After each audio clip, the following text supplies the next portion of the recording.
ekwenyere m ekwenyere nwanne m Flavor na timu na-emeela egwu a dabara eziokwu ị na-anụta gamatakwanụ n'ọya bụ gịnị unchangeable God. Chineke na-adịghị agbanwe. Ọ bụ ya nwere ike ime ka obi gị gbanwee. Uche ruru unyi. Ke uche ruru unyi, uche na-adịghị eche ihe ọma. Ke uche ruru unyi, uche na-eche mmegide mmadụ.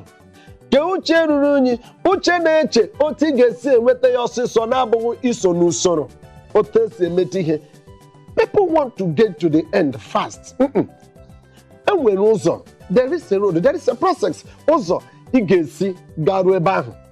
Ị chọrọ isi nke ahụ dị mkpụmkpụ, ọ bụzighị yori elu unyi, maka enwere ike gị nweta ihe na-abụghị ihe kwesịrị ka ị nweta. Ị mara anyị na-ekwu taa, ọ dị nnọọ ka ọ bụ nnọọ ka anyị kwuo dịka akwụkwọ nsọ kwuru ya n'akwụkwọ Proverb. Aga m ewedata ihu gụpụta nke a n'akwụkwọ nsọ n'eziokwu gị mata na ọ bụ eziokwu. Na-amụ ntị. Onye ezi omume na-eri ihe ruo mgbe afọ juru mkpụrụ obi ya.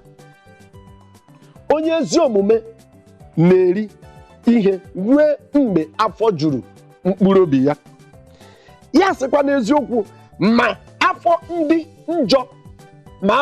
njọ ihe na-akọ ya. Ma afọ ndị njọ ihe na-akọ ya. Enwere ike gị na-eche ugbu a na ijirila n'ụzọ na-ezighị ezi nweta ihe ahụ ị na-achọ. Ihe kọnarị gị. Mana ị na-achọ ya n'ụzọ ziri ezi. Ka m gwa gị nke bụ eziokwu. Echiche ị na-eche ọ bụ ka ibute ya n'ohi. Ọ bụ uche ruru unyi. Asịkwanụ na idle mind bụ a devil workshop. Naanị gị na-eche, o nweghị onye ego na ya na-akparịkọta. Chee echiche bara uru.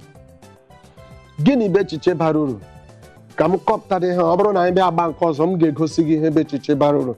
Nke bụ eziokwu bụ na echiche gị nke ị na-eche, ọ bụrụ ma echiche ị na-eche o nweghị ihe ọ bụla mmadụ ga-eme na ndụ a nke echiche ya na-agaghị agwa ya okwu. Ọ bụrụ na ị na-adị ndụ, echiche gị anaghị agwa gị okwu. Ya bụ na echiche gị nwụrụ anwụ. Nke doro m anya bụ ọ bụrụ ndị ite dịka ha na-ekwupụta, ha sị that which mind is that which is responsible for one's thought and the feelings, the seat of faculties of reason. The seat of faculty of reason. Echiche niile na-eche dị n'obi gị dam. That is mind. Nke ọ bụla pụtara ni gbalịa ka ọ bụrụ a good sense of reasoning. Were ya mere ihe. Ọ gwụchala naanị odogwu Chineke bụ onye nwere ike ime gịnị? Ime gị ya. Ime ka Chineke bụrụ odogwu n'ime ndụ gị. Ọ ga-eme gịnị? Ọ ga-agbanwe obi gị. Echiche gị niile ga na-abụ gịnị? Echiche ọma. Ọ gaghị abụkwa echiche mere gịnị? Ruru unyi.